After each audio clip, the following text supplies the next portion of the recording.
بسم الله الرحمن الرحيم. الحمد لله الذي أنزل على عبده الكتاب ولم يجعل له عوجا قيما لينذر بأسا شديدا من لدنه ويبشر المؤمنين الذين يعملون الصالحات أن لهم أجرا حسنا ماكثين فيه أبدا وينذر الذين قالوا اتخذ الله ولدا ما لهم به من علم ولا لآبائهم كبرت كلمة تخرج من أفواههم إن يقولون إلا كذبا فلعلك باخع نفسك على آثارهم إن لم يؤمنوا بهذا الحديث أسفا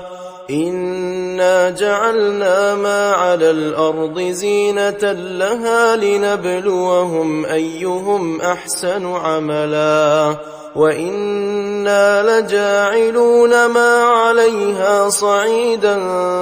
جرزا أم حسبت أن أصحاب الكهف والرقيم كانوا من آياتنا عجبا إذ أوى الفتية إلى الكهف فقالوا ربنا آتنا من لدنك رحمة وهيئ لنا من أمرنا رشدا فضربنا على آذانهم في الكهف سنين عددا ثم بعثناهم لنعلم أي الحزبين أحصى لما لبثوا أمدا نحن نقص عليك نبأهم بالحق إنهم فتية آمنوا بربهم وزدناهم هدى وربطنا على قلوبهم إذ قاموا فقالوا ربنا رب السماوات والأرض لن ندعو من دونه إلها لقد قلنا إذا شططا هؤلاء قومنا اتخذوا من دونه آلهة لولا يأتون عليهم بسلطان بين فمن أظلم ممن افترى على الله كذبا وإذ اعتزلتموهم وما يعبدون إلا الله فأووا إلى الكهف ينشر لكم ربكم من رحمته ويهيئ لكم من أمركم مرفقا وترى الشمس إذا طلعت تزاور عن كهفهم ذات اليمين وإذا غربت تقرضهم ذات الشمال وهم في فجوة منه ذلك من آيات الله من يهد الله فهو المهتد ومن يضلل فلن تجد له وليا مرشدا وتحسبهم أيقاظا وهم رقود ونقلبهم ذات اليمين وذات الشمال وكلبهم باسط ذراعيه بالوصيد لو اطلعت عليهم لوليت منهم فرارا ولملئت منهم رعبا وكذلك بعثناهم ليتساءلوا بينهم قال قائل منهم كم لبثتم قالوا لبثنا يوما أو بعض يوم قالوا ربكم أعلم بما لبثتم فابعثوا أحدكم بورقكم هذه إلى المدينة فلينظر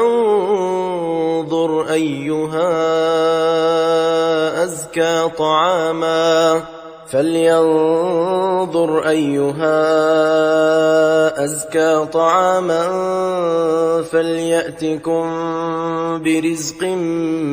منه وليتلطف ولا يشعرن بكم أحدا إنهم إن يظهروا عليكم يرجموكم أو يعيدوكم في ملتهم ولن تفلحوا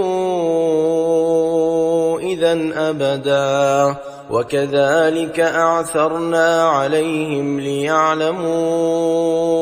أن وعد الله حق وأن الساعة لا ريب فيها إذ يتنازعون بينهم أمرهم فقالوا ابنوا عليهم بنيانا ربهم أعلم بهم قال الذين غلبوا على أمرهم لنتخذن عليهم مسجدا سيقولون ثلاثة رابعهم كلبهم ويقولون خمسة سادسهم كلبهم رجما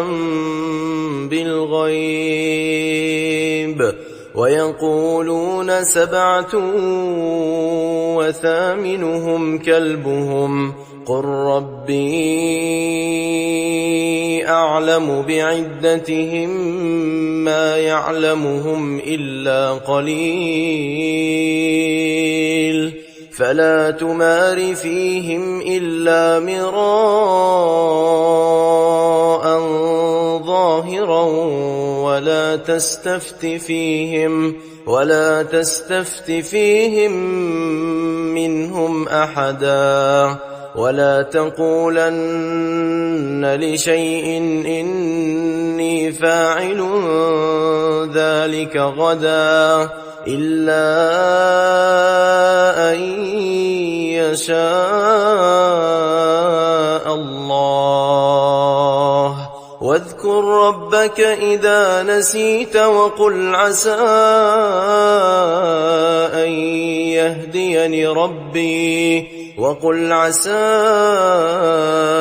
أن يهديني ربي لأقرب من هذا رشدا ولبثوا في كهفهم 300 سنين وازدادوا 9 قل الله أعلم بما لبثوا له غيب السماوات والأرض أبصر به وأسمع ما لهم من دونه من ولي ولا يشرك في حكمه أحدا واتل ما أوحي إليك من كتاب ربك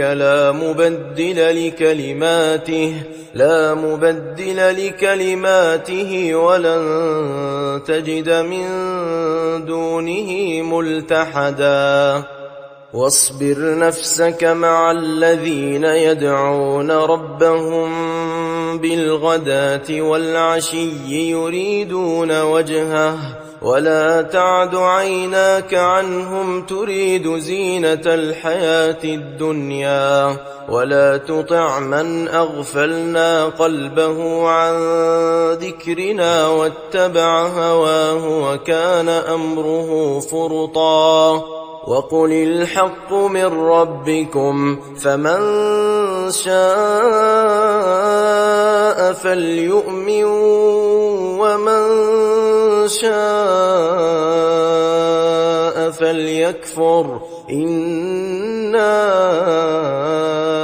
أعتدنا للظالمين نارا أحاط بهم سرادقها وإن يستغيثوا يغاثوا بماء كالمهل يشوي الوجوه بئس الشراب وساءت مرتفقا إن الذين آمنوا وعملوا الصالحات إنا لا نضيع أجر من أحسن عملا أولئك لهم جنات عدن تجري من تحتهم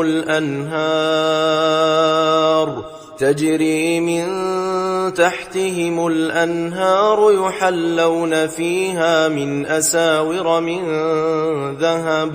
يحلون فيها من أساور من ذهب ويلبسون ثيابا خضرا من سندس واستبرق متكئين فيها على الأرائك نعم الثواب وحسنت مرتفقا واضرب لهم مثلا الرجلين جعلنا لأحدهما جنتين من أعناب وحففناهما بنخل وجعلنا بينهما زرعا كلتا الجنتين آتت أكلها ولم تظلم منه شيئا وفجرنا خلالهما نهرا وكان له ثمر فقال لصاحبه وهو يحاوره أنا أكثر منك مالا وأعز نفرا ودخل جنته وهو ظالم لنفسه قال ما أظن أن تبيد هذه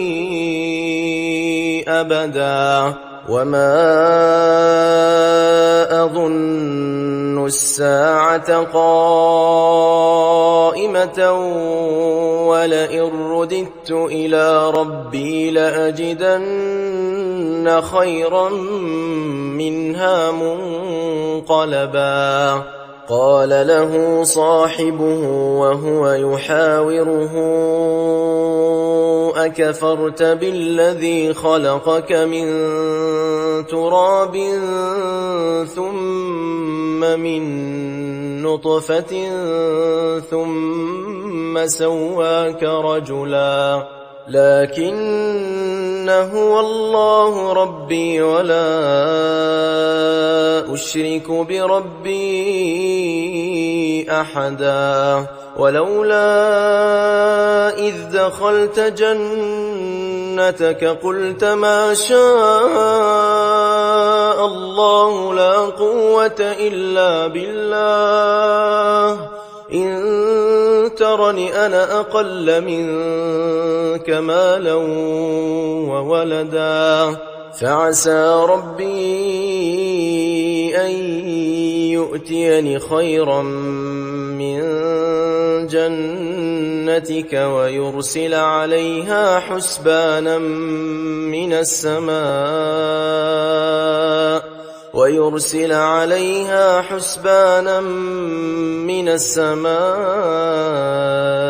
فتصبح صعيدا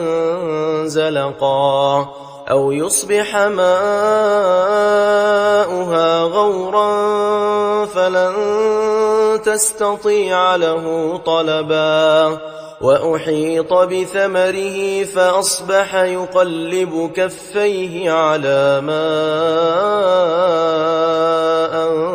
فانفق فيها وهي خاوية على عروشها ويقول يا ليتني لم أشرك بربي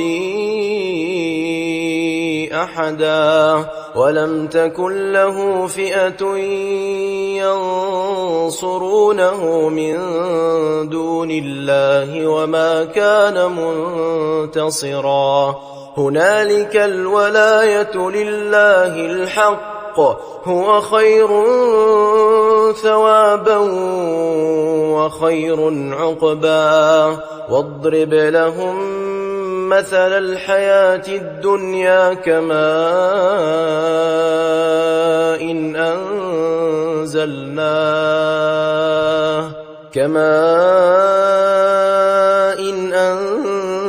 أنزلناه من السماء فاختلط به نبات الأرض فأصبح هشيما تذروه الرياح وكان الله على كل شيء مقتدرا المال والبنون زينة الحياة الدنيا والباقيات الصالحات خير عند ربك ثوابا وخير أملا ويوم نسير الجبال وترى الأرض بارزة وحشرناهم فلم نغادر منهم أحدا وعرضوا على ربك صفا لقد جئتمونا كما خلقناكم أول مرة بل زعمتم أن لن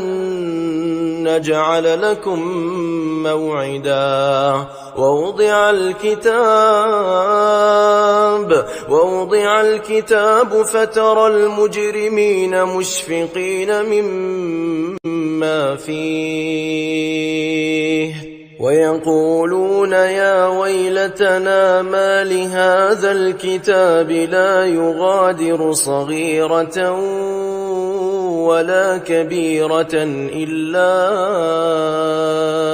أحصاها ووجدوا ما عملوا حاضرا ولا يظلم ربك أحدا وإذ قلنا للملائكة اسجدوا لآدم فسجدوا إلا إبليس كان من الجن ففسق عن أمر ربه أفتتخذونه وذريته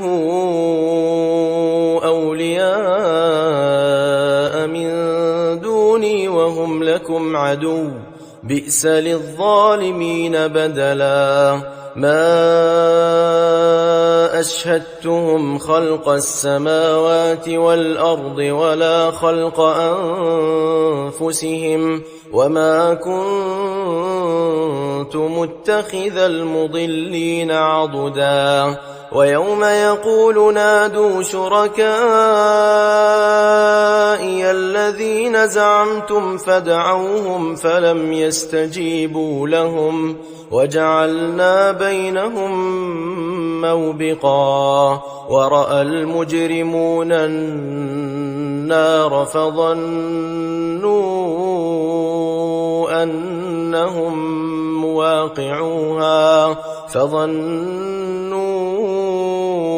أنهم مواقعوها ولم يجدوا عنها مصرفا ولقد صرفنا في هذا القرآن للناس من كل مثل وكان الإنسان أكثر شيء جدلا وما منع الناس أن يؤمنوا إذ جاءهم الهدى ويستغفروا ربهم إلا أن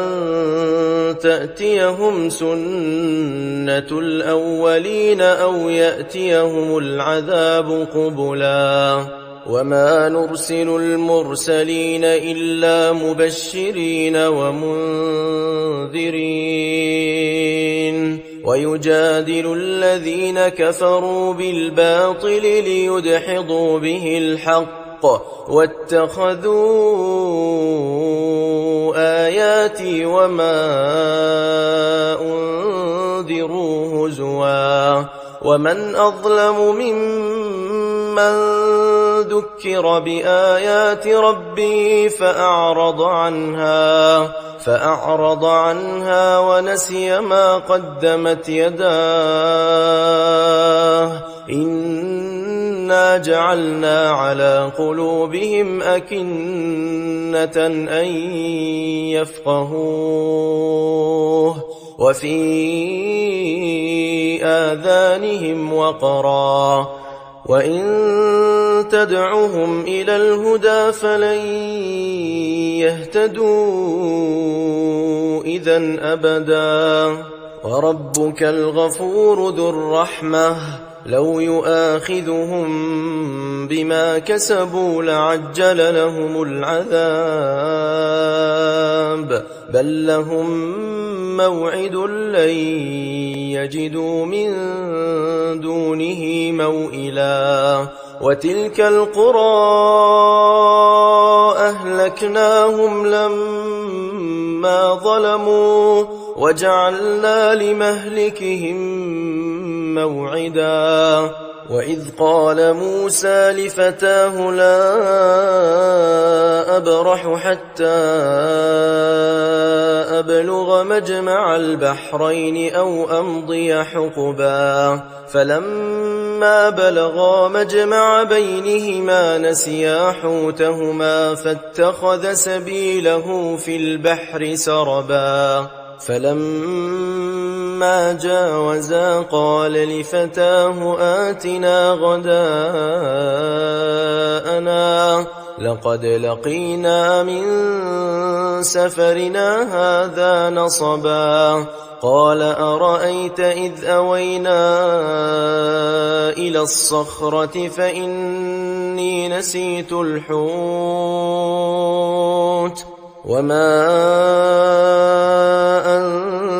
أنسانيه إلا الشيطان أن أذكره واتخذ سبيله في البحر عجبا قال ذلك ما كنا نبغ فارتدا على آثارهما قصصا فوجدا عبدا من عبادنا آتيناه رحمة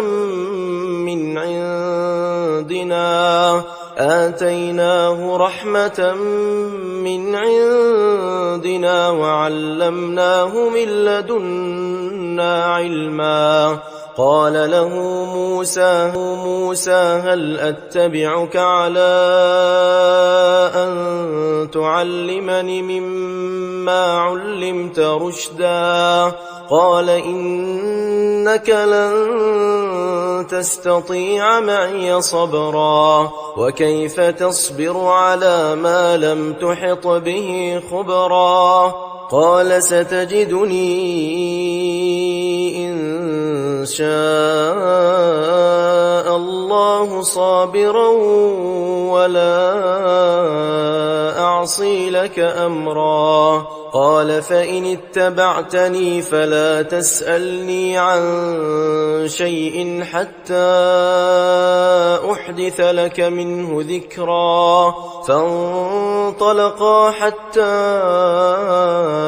إذا ركبا في السفينة خرقها قال أخرقتها لتغرق أهلها لقد جئت شيئا إمرا قال ألم أقل إنك لن تستطيع معي صبرا قال لا تؤاخذني بما نسيت ولا ترهقني من أمري عسرا فانطلقا حتى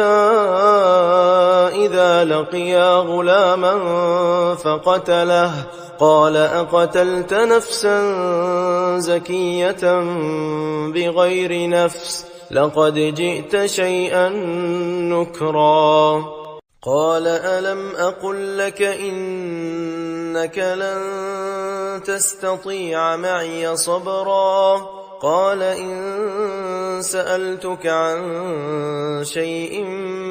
بعدها فلا تصاحبني قد بلغت من لدني عذرا فانطلقا حتى إذا أتيا أهل قرية استطعما أهلها فأبوا أن يضيفوهما فوجدا فيها جدارا يريد أن ينقض فأقامه قال لو شئت لاتخذت عليه أجرا قال هذا فراق بيني وبينك سأنبئك بتأويل ما لم تستطع عليه صبرا أما السفينة فكانت لمساكين يعملون في البحر فأردت أن أعيبها وكان وراءهم ملك يأخذ كل سفينة غصبا وأما الغلام فكان أبواه مؤمنين فخشينا أن يرهقهما طغيانا وكفرا فأردنا أن يبدلهما ربهما خيرا منه زكاة وأقرب رحما وأما الجدار فكان لغلامين يتيمين في المدينة وكان تحته كنز لهما وكان أبوهما صالحا فأراد ربك أن يبلغا أشدهما ويستخرجا كنزهما رحمة من ربك وما فعلته عن أمري ذلك تأويل ما لم تسطع عليه صبرا ويسألونك عن ذي القرنين قل سأتلو عليكم منه ذكرا إنا مكنا له في الأرض وآتيناه من كل شيء سببا فأتبع سببا حتى إذا بلغ مغرب الشمس وجدها تغرب في عين حمئة ووجد عندها قوما قلنا يا ذا القرنين إما أن تعذب وإما أن تتخذ فيهم حسنا قال أما من ظلم فسوف نعذبه ثم يرد إلى ربه فيعذبه عذابا نكرا وأما من آمن وعمل صالحا فله جزاء الحسنى وسنقول له من أمرنا يسرا ثم أتبع سببا حتى إذا بلغ مطلع الشمس وجدها تطلع على قوم لم نجعل لهم من دونها سترا كذلك وقد أحطنا بما لديه خبرا ثم أتبع سببا حتى إذا بلغ بين السدين وجد من دونهما قوما لا يكادون يفقهون قولا قالوا يا ذا القرنين إن يأجوج ومأجوج مفسدون في الأرض فهل نجعل لك خرجا على أن تجعل بيننا وبينهم سدا قال ما مكني فيه ربي خير فأعينوني بقوة أجعل بينكم وبينهم ردما آتوني زبر الحديد حتى إذا ساوى بين الصدفين قال انفخوا حتى إذا جعله نارا قال آتوني أفرغ عليه قطرا فما استطاعوا أن يظهروه وما استطاعوا له نقبا قال هذا رحمة من ربي فإذا جاء وعد ربي جعله دكاء وكان وعد ربي حقا وتركنا بعضهم يومئذ يموج في بعض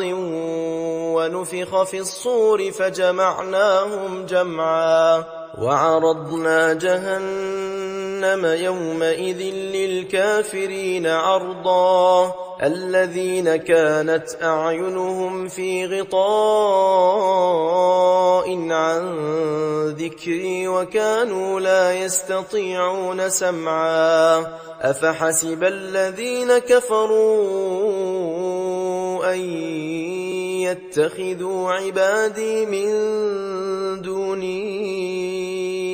أولياء إنا أعتدنا جهنم للكافرين نزلا قل هل ننبئكم بالأخسرين أعمالا الذين ضل سعيهم في الحياة الدنيا وهم يحسبون أنهم يحسنون صنعا أولئك